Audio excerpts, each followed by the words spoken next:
오늘 드디어 요한복음 마지막 제 시간입니다. 작년 3월에 처음 1강을 시작했습니다. 15개월 만에 종강을 맞이하게 됐습니다. 여러분, 우리가 지금까지 살펴본 바대로요, 요한복음은 다른 복음서와 많이 다릅니다. 다른 복음서는 예수님이 행한 사건을 중심으로 기록을 해서 전개를 해나갔다면, 요한복음은 예수님이 직접 하신 그 말씀을 위주로 기록을 했습니다. 뭐를 강조했느냐? 뭐를 전하고 싶었냐? 예수님이 하나님의 아들이다, 그가 곧 하나님이다 라는 것을 설명하는 데 아주 많은 시간을 투자한 것이 요한복음입니다.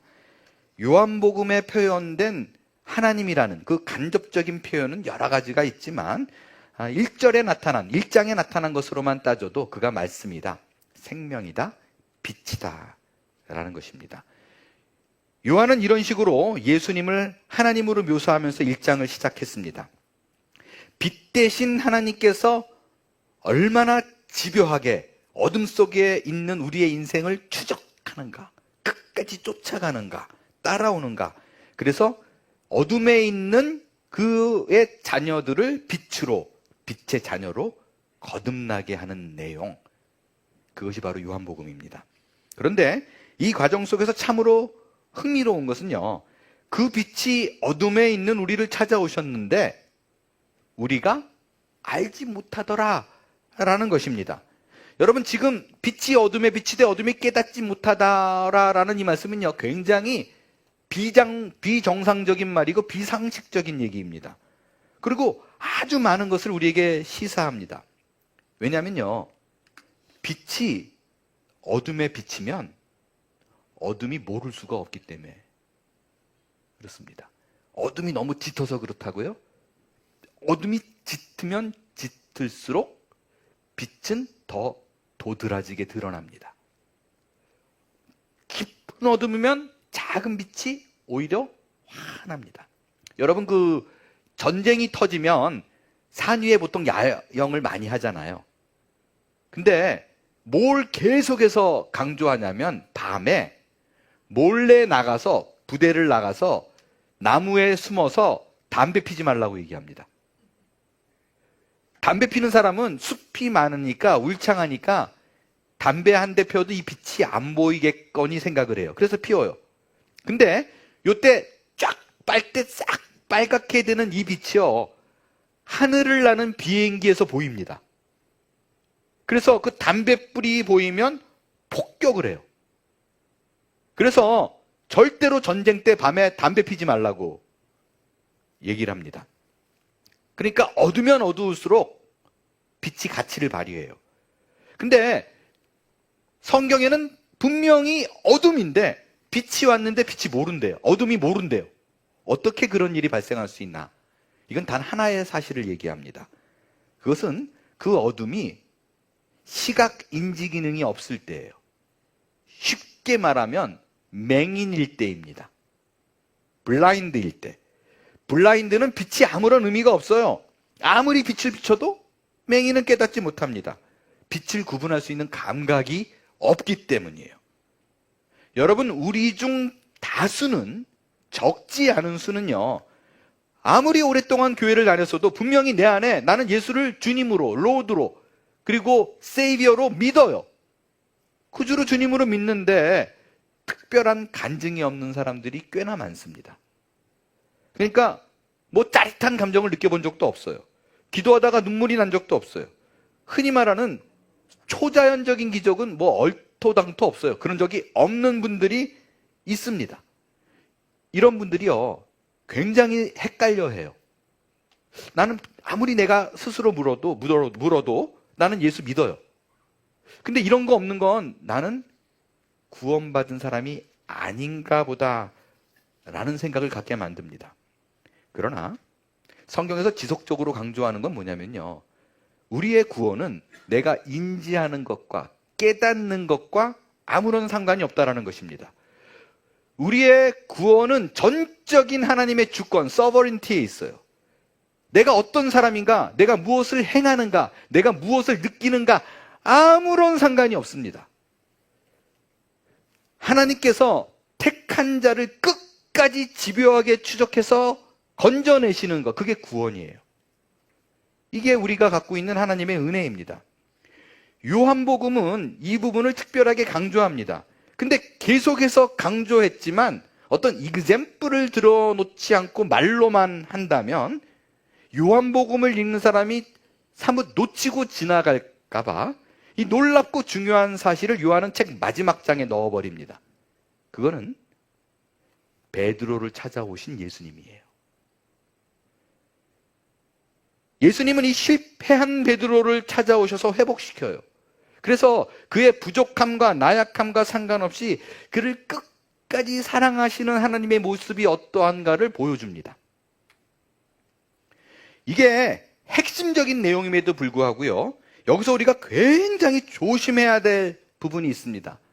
그것은 우리가 얻은 구원은 하나님께서 우리를 어둠 가운데 건져내서 하나님 나라의 자녀가 되게 했다, 백성이 되게 했다라는 것으로 끝나지 않기 때문에 그렇습니다. 우리의 구원은 건져낸 것으로 끝나지 않아요. 하나님께서는 우리를 하나님 자녀의 백성답게, 하나님 나라의 백성답게, 주의 자녀답게 계속 빚어가고 만들어가고 이끌어가고 우리를 인도합니다. 여러분, 그 기독교라는 간판을 걸고 포교 활동을 하는 곳에서 가장 사람들을 혼란케 하는 큰 두 가지의 메시지가 있습니다. 우리를 혼란케 하는 건 여러 가지 많지만 가장 극단적인 두 개의 예를 한번 들어볼 거예요. 하나는요, 십자가 복음은 없고 신자가 어떻게 살아야만 하는가, 신자의 삶만을 주야장창 강조하는 메시지입니다. 이 메시지는 주로 십자가, 예수님의 구원에 대한 얘기, 보혈에 대한 얘기가 없고 삶에 대한 얘기를 강조하다 보니까 율법을 아주 계속해서 우리에게 지켜나가야 할 무언가로 얘기를 지속적으로 합니다. 그러니까 이거예요. 신자는 이렇게 반드시 살아야만 한다. 신자는 모든 사람들의 모범이 되어야만 한다. 그래야 하나님께 복을 받는다. 내가 하나님 앞에 율법을 지킨 만큼, 충성한 만큼, 삶의 변화가 있는 만큼 하나님께서 내게 복을 준다라는 것을 가리킵니다. 이 메시지의 특징은 뭐냐면요, 모든 사람들이 공감을 한다는 것입니다. 야, 맞지, 그래, 하나님께 더 무언가를 하면 더 복을 받는 거 make sense에 다 맞다고 생각해요. 그리고 이 십자가 은혜의 얘기가 워낙 약하다 보니까 모든 하나님의 율법에 대한 가르침을 도덕적, 윤리적인 것으로 듣습니다. 그래서 내가 어떻게 살아야 되는지에 대한 지침을 발견하는데 그것에 대한 오해가 모든 율법이 도덕으로 들려요. 근데 이해가 쉬워요. 다 공감해요. 두 번째 잘못된 메시지가 있습니다. 그것은 구원받은 신자의 삶, 하나님께서 구원하신 이후의 신자의 삶에 대한 얘기가 전혀 없이 지속적으로 예수 그리스도 십자가, 보혈, 구원의 은혜만 전하는 메시지입니다. 가장 강력하게 드러나는 게 뭐냐면요, 여러분도 기억할 거예요. 많이 듣는 얘기예요. 구원받은 이후에 율법은 필요 없다라는 거예요. 이게 바로 구원파의 가장 핵심적인 메시지입니다. 이 메시지를 듣다 보면 어떤 게 문제냐면요, 예수 그리스도의 십자가 보혈과 그의 은혜, 그 복음을 전하는데 하나도 틀린 게 없다는 것입니다. 그들은 우리의 구원은 우리의 행위가 아니라 전적인 하나님의 은혜임을 강조합니다. 그런데 뭐라고 얘기하느냐? 십자가 은혜로 율법을 예수님이 다 이뤘기 때문에 우리는 더 이상 율법이 필요 없다. 율법을 강조하고 율법을 지키려고 노력하는 자는 구약 시대에 살고 있는 것이다. 십자가 이후에는 은혜의 시대이기 때문에 이거를 율법을 전하고 율법을 지켜야 될 것을 신자의 삶에 대해서 얘기하는 목사들은 다 가짜다, 복음을 모르는 자다라고 가리킵니다. 저는 첫 번째, 두 번째 메시지 중에 첫 번째는 십자가 복음 없이 삶을 강조하는 메시지고, 두 번째는 거꾸로 십자가 복음을 강조하지만 삶을 말하지 않는 메시지예요. 이 둘 중에 저는 오히려 두 번째가 더 위험하다라고 생각을 해요. 왜냐하면 십자가에 대한 얘기는 없이, 예수 그리스도에 대한 얘기 없이 계속해서 신자의 삶만 강조하는 메시지는요, 들으면 알아요. 야, 이거 맨날 들어도 도덕경 듣는 것 같아. 맨날 들어도 그냥 이렇게 살아라는 것밖에 없고, 예수님이 우리에게 뭘 했다는 건 없어. 그리스도의 속량의 은혜, 대속의 은혜가 없어. 그러면 금방 구분돼요. 아, 이 교회는 안 되겠다. 이게 알게 돼요. 그런데 두 번째 메시지, 삶에 대한 얘기는 없고 십자가 복음을 강조하는 메시지는 굉장히 우리에게 혼동을 줍니다. 왜냐하면 틀린 얘기가 없어서 그래요. 여러분, 십자가 복음을 제대로 이해한 사람, 구원이 무언가를 아는 사람은요, 이런 생각이 들어요. 율법은 필요 없다. 율법은 안 지켜도 된다. 자, 여러분에게 한번 질문할게요. 여러분이 예수 그리스도의 은혜로 전적인 내 행위가 아닌 하나님의 은혜로, 십자가 은혜로 구원 얻었다는 걸 믿으세요? 믿으세요? 그렇다면 율법을 지키는 것이 구원과 이제 아무 상관없으니까 막 살아도 돼요? 이 부분에 대해서 정답을 말씀드릴게요. 막 살아도 됩니다. 망고 땡이에요. 우리가 구원을 얻기 위해서, 천국에 가기 위해서 더 이상 무언가를 할 필요가 전혀 없습니다. 오히려 정말로 예수 그리스도의 십자가 구속의 은혜가 뭔지 제대로 아는 사람은 와, 해방감을 느껴요. 무언가를 할 게 더 이상 없다는 것을 알게 됩니다. 그것에 대한 기쁨과 벗어나는 은혜, 풀려나는 은혜는 그 어떤 것과 바꿀 수가 없어요. 그것이 구원파들이 말하는 부분에 대해서는 맞습니다. 여러분, 내가 더 이상 할 것 없다, 무언가를 해서 구원받는 게 아니다 라는 것의 대표적인 예가 베드로예요. 보세요. 베드로가 율법을 안 지키는 정도가 아니라 예수를 부인했어요. 난 예수 안 믿어요. 예수 모르는 사람이에요. 라고 얘기했어요. 그래서 그가 버림받았어요? 아니에요. 예수를 부인한 그 베드로를 예수님이 찾아와서 끝까지 책임져서 돌려놓습니다. 그래서 구원의 자녀 만들어버려요. 그래서 여러분 생각해 보세요. 예수를 부정하고 부인한 사람도 예수님이 구원해냈는데 거짓말 좀 했다고, 내가 내 이웃에게 사기 좀 쳤다고 하나님이 야, 너는 안 되겠다 버리겠어요? 그런 일은 없습니다. 그러나 십자가 구원의 은혜만 강조하고 삶에 대해서 말하지 않는 사람들이 놓치는 사실이 하나 있습니다. 그것은 성경에서 말하는 구원은 영혼 구원에만 그치지 않는다라는 거예요. 우리의 이 땅의 삶도 하나님께서 작정하고 계획하신 구원의 영역에 해당이 됩니다. 이 말을 좀 바꿔서 쉽게 얘기할게요. 우리가 얻은 구원은요, 죽어서 천국 가는 것만을 의미하지 않아요. 이 땅에 살면서 우리의 신자다운 수준의 변화를 끊임없이 하나님이 요구하시고 그것을 우리에게 가르쳐 주시고 우리를 더 나은 수준의 삶으로 끌고 가신다. 이게 우리의 구원에 포함이 됩니다. 이게 계속해서 제가 말씀드린 얘기인데 사실은 새 생명반 때부터 했던 얘기예요. 다시 한번 그 도표를 갖고 와봤어요. 오랜만이죠. 신자의 삶은 예수를 믿는 순간 끝이에요. 칭의. 예수를 믿으면 천국은, 죽어서 가는 천국은 이미 끝. 더 말하지 마세요. 이걸 justification이라 그래요. 하나님께서 너를 의롭다 했다. 행위 안 본다. 그러면 천국 끝. 죽어서 천국 가요. 여기서는 흔들리지 마세요. 그런데 예수 믿는 걸로 끝난 게 아니에요. 우리가 끊임없이 살아가면서 헤쳐나가야 될 싸움들이 있어요. 근데 이거는 실패해도 괜찮다니까요. 베드로처럼. 하나님께서 끊임없이 우리에게 더 나은 수준의 삶을 요구하지만 우리는 그게 안 돼요. 그래서 올라갔다 내려갔다 예수님을 모른다고 그랬다가 도망갔다가 다시 쳐맞고 돌아오기도 하고, 이거를 신학적인 용어로 성화라고 그래요. sanctification.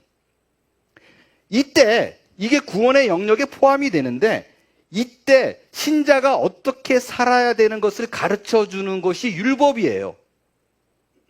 그래서 율법이 우리에게 필요한 거예요.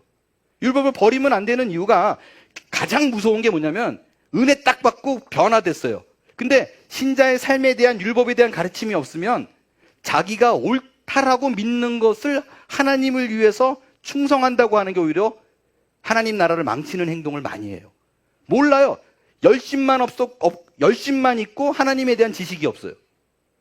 그래서 이 율법이 왜 예수를 믿고 구원받은 이후에도 필요한가? 이 율법이 어떻게 살아야 되는가에 대한 가이드북이에요. 율법은 더 이상 우리에게 지켜야 구원받는 조건으로 존재하지 않아요. 그러나 율법을 그럼에도 불구하고 우리가 알아야 되고 따라야 되고 가르쳐야 되고 배워야 되는 이유가 하나님이 신자에게 무엇을 요구하는가를 가장 잘 표현한 것이 율법입니다. 우리에게 못하더라도 방향성을 끊임없이 일로 가야 돼 얘기해 주는 게 율법입니다. 이거를 제가 새생명반 때 그 거지 왕자에 대한 예화로 사실은 말씀을 드렸는데 아직도 여전히 우리 교인들과 얘기를 나누다 보면 이 부분에 대한 정확한 인지가 없는 것 같아요. 그래서 좀 다른 예가 뭐가 없을까 고민하다가 정말 자다가도 이렇게 뭐가 있을까 이렇게 고민하다가 제가 억지로 하나 만들어낸 이그젝트리 딱 떨어지진 않지만 예화가 하나 만든 게 있어요. 그거는요, 학교 입학의 예를 한번 좀 들어보고 싶습니다. 한국에는 예전에 중학교, 고등학교 들어갈 때 시험 봐서 들어갔죠. 그 1974년 박정희 대통령이 누구 때문에, 한 사람 때문에 들리는 말에 의하면 모든 걸 평준화 시켜버렸어요. 시험 보지 말고 어떻게 들어갈 수 있어요? 뺑뺑이. 흔히 말하는 뺑뺑이. 자, 옛날에는 경기고등학교, 경복고등학교는요, 학교에서 공부 잘하는 사람만 시험 봐서 들어갈 수 있어요. 근데 평준화가 된 이후로는 시험이 없어졌어요. 어떻게 들어가느냐? 동네에 제일 가까우면 들어가요. 그래서 전교 꼴등을 해도 경기고등학교 교문 옆에 살면 경기고등학교를 들어가요. 그렇게 바뀌었어요. 자, 여기서 이 학생이 공부 못해도 형편없어도 그냥 교문 옆에 살면 경기고등학교를 입학하는 것에는 아무런 문제가 없습니다. 근데 입학해서 끝나요? 그렇지 않아요. 입학했더니 아주 빡세게 공부를 시킵니다. 공부 안 하면 어때요? 맞아요. 공부 안 하면 뭔가 퍼니시먼트가 항상 있어요. 그래서 경기고등학교라는 학교의 수준에 맞도록 이 아이들을 끊임없이 채찍질을 합니다. 공부만 아니에요. 학칙도 있어요. 이거 지켜야 된다고 얘기를 해요. 이거를 그대로 천국학교라는 개념으로 바꿔보겠습니다. 우리가 죽어서 가는 그 천국학교는 그 어떤 자격을 보지 않아요. 실력을 보지 않아요. 능력을 보지 않아요. 네가 뭐를 했느냐 보지 않아요. 뺑뺑이에요. 근데 뭐 하나 봐요? 교문 옆에 살아야 되듯이 예수 믿느냐 안 믿느냐 그거 하나만 딱 봅니다. 그러면 우리는 천국 백성이 됐어요. 끝났어요. 근데 천국 학교 입학하니까 이제 맘대로 사는 게 아니더라라는 거예요. 그 천국 학교 수준에 맞는 것을 교장 선생님이신 하나님이 끊임없이 우리에게 요구하더라라는 것이에요. 이거 해야 돼, 저거 해야 돼. 이래야 우리 학교에 이름에 걸맞는 학생이 되는 거야. 를 요구하는 거예요. 근데 이게 천국 학교는 경기고등학교와 다른 게 있어요. 경기고등학교는 아주 잘못을 크게 하면 퇴학당해요. 천국 학교는 퇴학이 없어요. 잘리는 게 없어요. 일단 한 번 학생 되면 끝까지 학생이에요. 좀 이해가 되시는가 모르겠습니다. 그런 표정을 짓고 있으면 저는 참 힘들어져요. 어떻게 더 해야 되나. 이게 늘 제가 말씀드린 두 가지 영역이에요. 신분의 변화. 이게 justification, 칭의. 그러니까 천국 백성 되고 하나님의 자녀 된 건 끝! 그러나 천국 백성, 하나님의 자녀답게 수준의 변화를 계속해서 우리에게 제시하시고 우리를 이끌고 간다라는 얘기입니다. 이걸 놓치기 때문에 구원받으면 율법 필요 없어 라는 그런 엉뚱한 소리를 하게 되는 것입니다. 근데 사실은 구원받은 자에게는 하나님의 율법이 필요 없어. 이제는 막 살아도 돼. 이게 얼마나 우리에게 매력적이에요. 모든 짐을 벗어준 것 같고 감격적입니다. 그러나 그것은 진정한 구원과 복음의 의미를 잘 모르는 것입니다. 이건요, 오늘 본문에서도 확인할 수 있어요. 예수님은 자기를 부정하고 배신한 베드로를 찾아와요. 그리고 모든 것을 껴안고 네가 나 사랑해? 그러면 됐어. 라는 것으로 요한복음이 끝나지 않아요. 베드로를 찾아오신 예수님, 그에게 네가 정말 나를 사랑하느냐고 3번 물으신 후에 자기의 양을 맡깁니다. 내 양을 먹이라, 내 양을 치라. 부활하신 예수님이 베드로에게 나타나서 야, 그동안 맘 졸였지? 이제 내가 다시 왔어. 살아났으니까 걱정하지 마. 또 내가 다시 다 끌고 갈게. 편히 쉬어. 라고 하지 않았다. 라는 것입니다. 뭐라고 그래요? 지금까지 내가 한 거 잘 봤지. 이 일을 이제 네가 해야 돼. 라고 얘기합니다. 사명을 맡기고 있어요. 자, 이 사명을 맡기던 그 아침으로 한번 돌아가 봅니다. 베드로를 비롯한 7명의 제자들이 방향성을 잃었어요. 예수님이 자꾸 나타났다가 사라졌다 나타났다 사라졌다 해요. 어떻게 해야 될지 몰라서 고기나 잡으러 가자 그러고 갈릴리 바다로 갑니다. 그래서 한 마리도 못 잡았는데 날이 새 무렵에 누군가가 배 오른편에 그물을 던져라 그랬더니 엄청나게 많은 고기를 잡아요. 그래서 예수님이구나를 알게 돼요. 그래서 베드로, 요한 할 것 없이 그냥 모두 다 그냥 가가지고 예수님을 만나러 뛰어갑니다. 바닷가에 서 계신 그 예수님이 이 제자들을 위해서 기가 막힌 연출을 하나 하십니다. 올라오니까 어떤 상황이 벌어져 있어요? 예수님이 배고픈 제자들을 위하여 조반 아침을 준비합니다. 그 아침에 숯불이 있고 생선이 있고 떡이 있습니다. 여러분 머릿속에 그려보세요. 올라왔더니 배고픈 자들을 위해서 음식을 준비했는데 생선이 있고 떡이 있어요. 배고픔, 생선, 떡. 어디서 많이 본 거죠? 어디서 봤어요? 오병이요. 오병이어입니다. 지금 이 장면은 이전에 배고픈 무리들에게 물고기 2마리와 떡 5개로 5,000명을 먹이신 사건의 재현이에요. 그런데 예수님께서 물고기 2마리와 떡 5개를 먹인 후에 요한복음 6장에 예수님이 이 사건을 설명했어요. 뭐라고 설명했냐면 이 떡은 하늘에서 내려온 모세 시대의 만나와 동일한 거다 라고 얘기하면서 만나로 배고픔을 채워줬듯이 떡으로 배고픔을 채워줬듯이 나는 너희에게 구원으로 생명의 떡으로 너희들을 채워줄 것이다 라는 약속이에요. 그 구원의 약속을 동일하게 부활한 예수님이 나타나서 다시 한번 각인시켜주는 거예요. 근데 여기서 굉장히 희한한 일이 하나 있습니다. 오늘 본문에서 예수님은 이미 물고기와 떡을 굽고 있었어요. 그런데 이해가 안 가는 행동을 하나 해요. 뭐냐면 제자들 보고 너 아까 고기 잡은 거 있지? 그거 갖고 와. 라고 얘기합니다. 잡은 생선 가지고 오래요. 모자랐나? 더 재밌는 건요. 너 잡은 생선 가져와 그러면 제자들 중에 누군가가 가가지고 그물에 가서 153마리, 그때 153마리인 거 알게 되거든요. 153마리 세 가지고 갖고 올 거 아니에요. 근데 예수님이 기다리지 않아요. 제자들 보고 잡은 생선 가져와 그러고 본인이 또 직접 가요. 그래서 생선을 가지고 옵니다. 떡을 가지고 와요. 아니 본인이 직접 가지고 올 바에야 뭘 또 가져오라 그래요. 귀찮게. 이상하지 않나요?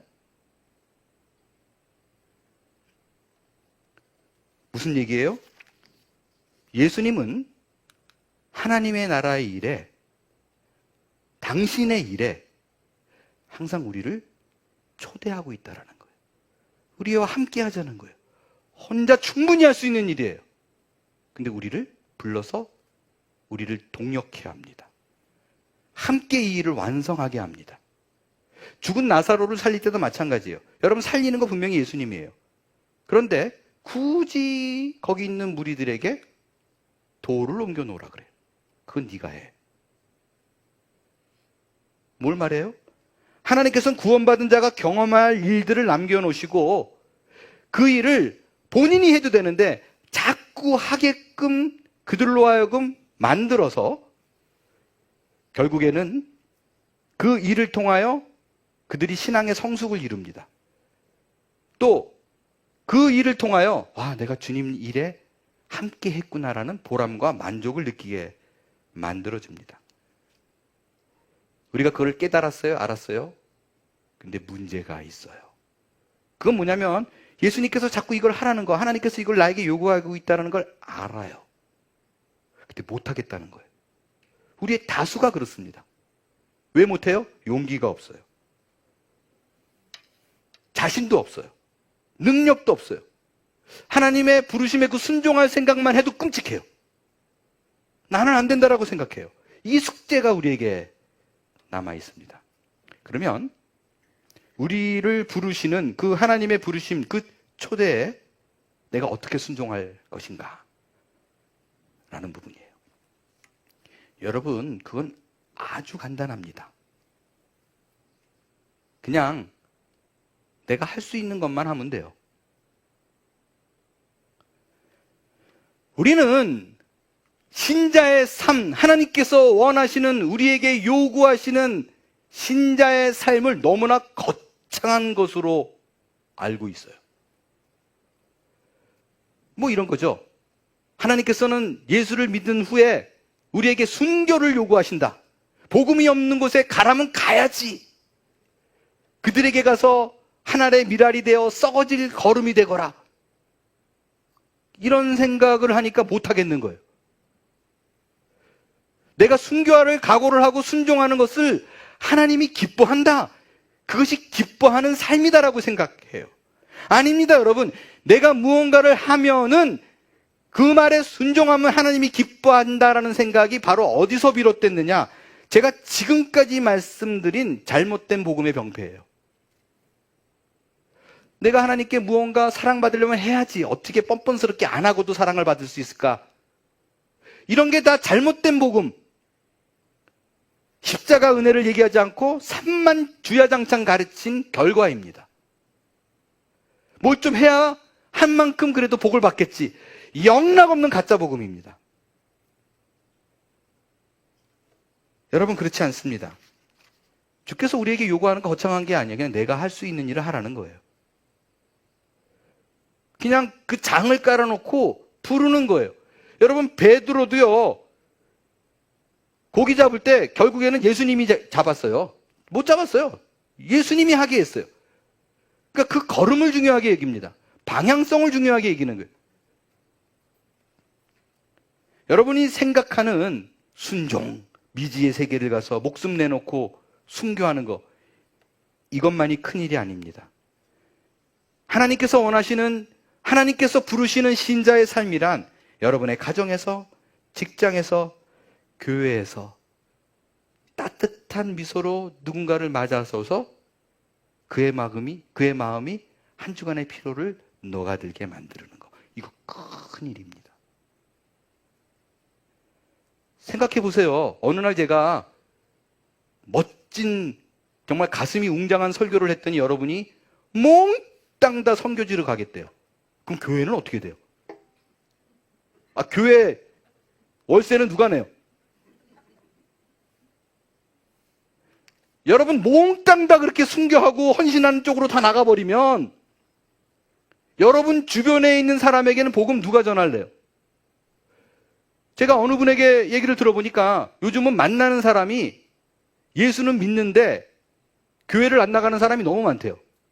가나안 교인, 안 나가 교인, 거꾸로 하면. 그들에게 교회로 데리고 오고 끌고 오고 복음을 전하는 건 누가 할 건데요?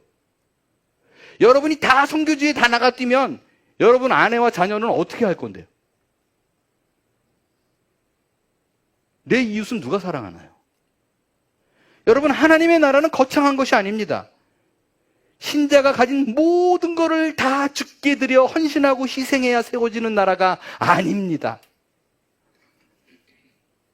하나님의 나라는 믿음이 약하거나 재능이 부족하거나 잦은 실패와 실수를 하는 그 모든 사람들이 함께 어우러져 만들어가는 나라입니다. 하나님은 이들 모두를 주의 나라를 건설하는 일에 초대하고 있다, 부르고 있다는 사실을 잊지 말아야만 합니다. 여러분, 오히려요, 여러분도 다 볼 거예요. 야, 내가 하나님 나라를 위해서 내가 갖고 있는 걸 다 쏟아부어서 뭘 하겠다, 이런 분들 가끔 짠짠 등장해요. 겁이 나거든요, 사실은. 근데 왜 겁이 나냐면요, 이렇게 내가 하나님 나라를 위해서 내가 가진 모든 걸 다 드리겠습니다 라고 말하는 사람들은요, 반드시 하나님이 그에게 한 과정을 겪게 합니다. 뭘까요? 실패입니다. 베드로도 그랬고 바울도 그랬어요.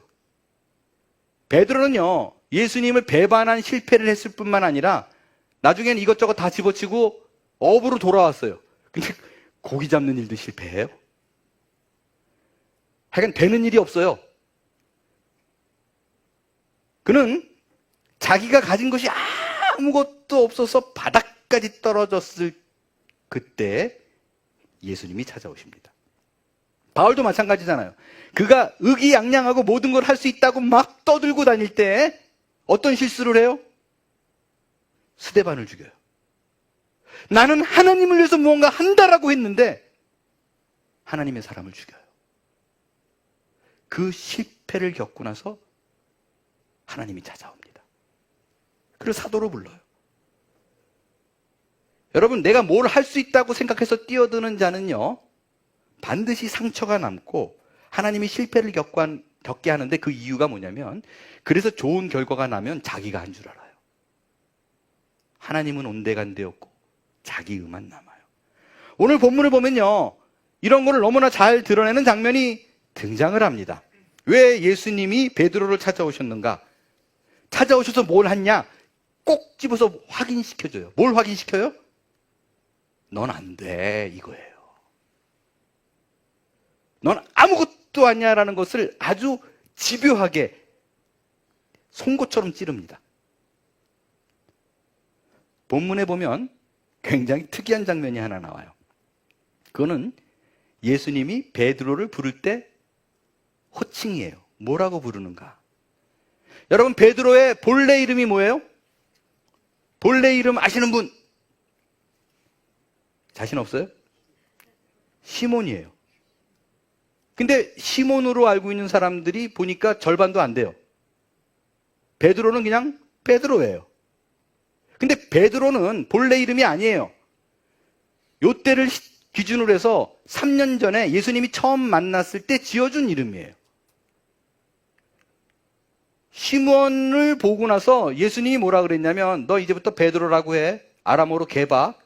베드로 게바는 락, 반석이라는 뜻이에요. 이제부터 든든하게 믿음에 굳건한 반석이 되거라, 이거거든요.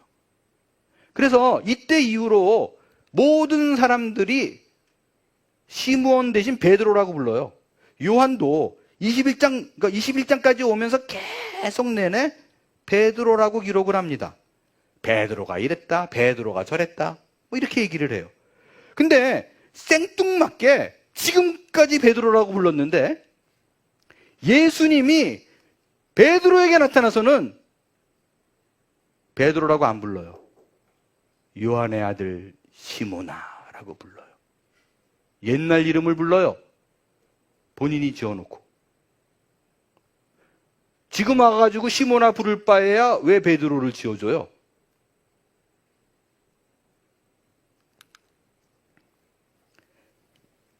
왜 요한의 아들 시모나라고 부르느냐? 두 가지 의미가 있어요. 시모나라고 그 옛 이름을 불러서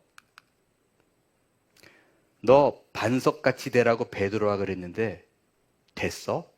아니야. 지금 와서 보니까 넌 아무것도 아니야. 시몬, 옛날 그 모습 그대로야. 믿음대로 살지 못하는, 반석처럼 살지 못하는 그의 삶을 콕 아프게 찔러줍니다. 또 다른 이유가 있어요. 시몬아라고 부른 이유는 베드로에게 이거예요. 베드로, 우리 다시 시작하자. 내가 너를 처음 만났을 때 너 시몬이었지. 거기서부터 시작하는 거야. 이 얘기를 하는 거예요. 베드로는 지금까지 자기가 뭘 하려고 하는 일마다 다 실패했어요. 그래서 하나님의 나라는 내 힘으로 되는 것이 아니라는 것을 확인했습니다. 여러분, 자기 힘으로 뭘 하려고 그럴 적에 몽땅 다 예수님한테 예외 없이 욕먹은 거 아세요? 내가 주를 위해서 죽을 수 있습니다. 그래 놓고 3번 부인하고 도망가고. 나 안 되는구나를 알아요. 스스로 뭔가 해보려고 그러면 예수님이 사탄아 물러가래요. 아니, 내가 하나님 나라에서 뭘 하겠다는데.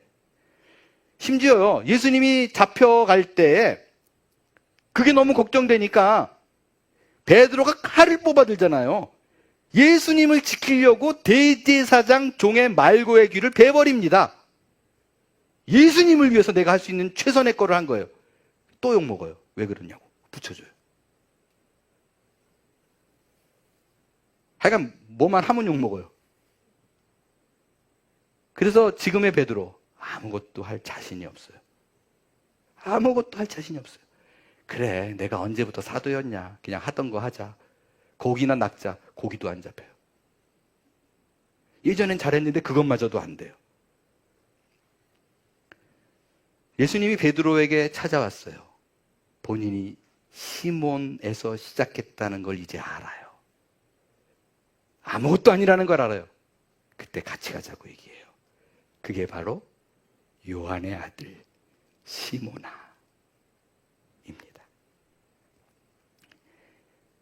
이런 의미에서요, 우리는 얼마나 기독교를 오해하고 있는지 몰라요. 우리는 자꾸 내가 가진 무언가를 희생해야 된다, 헌신해야 된다, 쏟아내야 된다라고 생각해요. 마치 이런 것 같아요. 오병이요, 안드레가 물고기 2마리, 보리떡 5개 내놨으니까 그거를 근본 삼아 일을 한 거잖아. 그래서 내놔야 돼. 하나님은 내 희생을 요구하고 내가 열심을 내야 그의 나라가 세워져 간다고 생각합니다. 여러분, 그렇게 열심을 낸 교회가 2000년 사이에 잘한 일이 별로 없어요. 언제나 실패합니다. 그 실패를 끌고 가는 건 예수님이었어요. 하나님이었어요. 주께서 우리에게 요구하는 건 거대한 게 아닙니다. 주를 사랑하는 마음으로 행하는 그저 내 눈앞에 놓인 단순한 것, 그 일을 하라는 거예요. 그 일은 구원을 받고 못 받고에 대한 조건이 아닙니다. 하지만 우리에게 방향성을 끊임없이 제시해주는 하나님의 음성으로 그 길을 갈 때 우리에게 구원의 작은 열매들을 맺게 해주실 거예요. 신자란 하나님의 나라를 위해서 내가 무언가를 만들어내는 것이 아닙니다. 그런데 여기서 정말 중요한 것이 있어요. 정말 예수 그리스도를 정말로 사랑합니다라고 믿는 사람들은요, 그의 길을 걸어가다가 뭔가 이렇게 툭 걸릴 때가 있어요.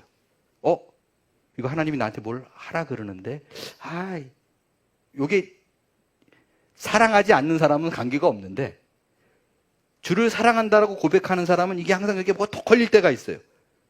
이게 뭐냐면, 예수님이 베드로에게 말한 남이 나한테 띠띠우고 내가 원하지 않는 길을 끌고 가는 거예요.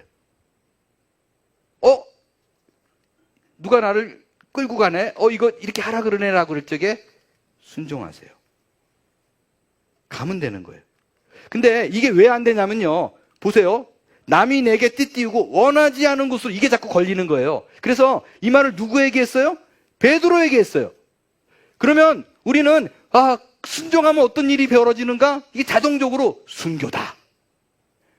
부를 때 나 못 들어, 안 들려. 난 못 들었어. 이거 자꾸 나가. 왜? 저거 띠띠운 거 걸려가지고 끌려가면 순교한다고 생각해요. 베드로도 똑같았어요. 그래서 너 남인 이게 띠띠우고 원하지 않는 곳으로 데려가라. 그랬더니 뭐라 그래요? 옆에 보니까 요한이 있어요. 쟤는요?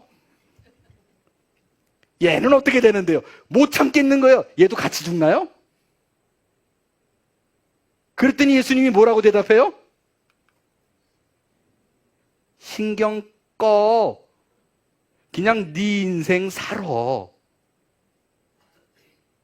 라고 얘기합니다. 여러분, 이 말씀대로요. 얘는 어떻게 되는데요? 요한, 베드로하고는 극단적인 다른 인생을 삽니다. 베드로는 얼마인가 순교해요. 요한은 거의 100세까지 삽니다. 같은 순종이라도 인생의 길이 다르다는 것을 기억하십시오. 이 말의 의미는요, 이거예요. 야, 순교는 아무나 하냐. 여러분은 여러분의 인생을 사십시오. 신자가 단순히 말씀에 순종을 한다면 그 일에는 큰일 작은 일이 없습니다.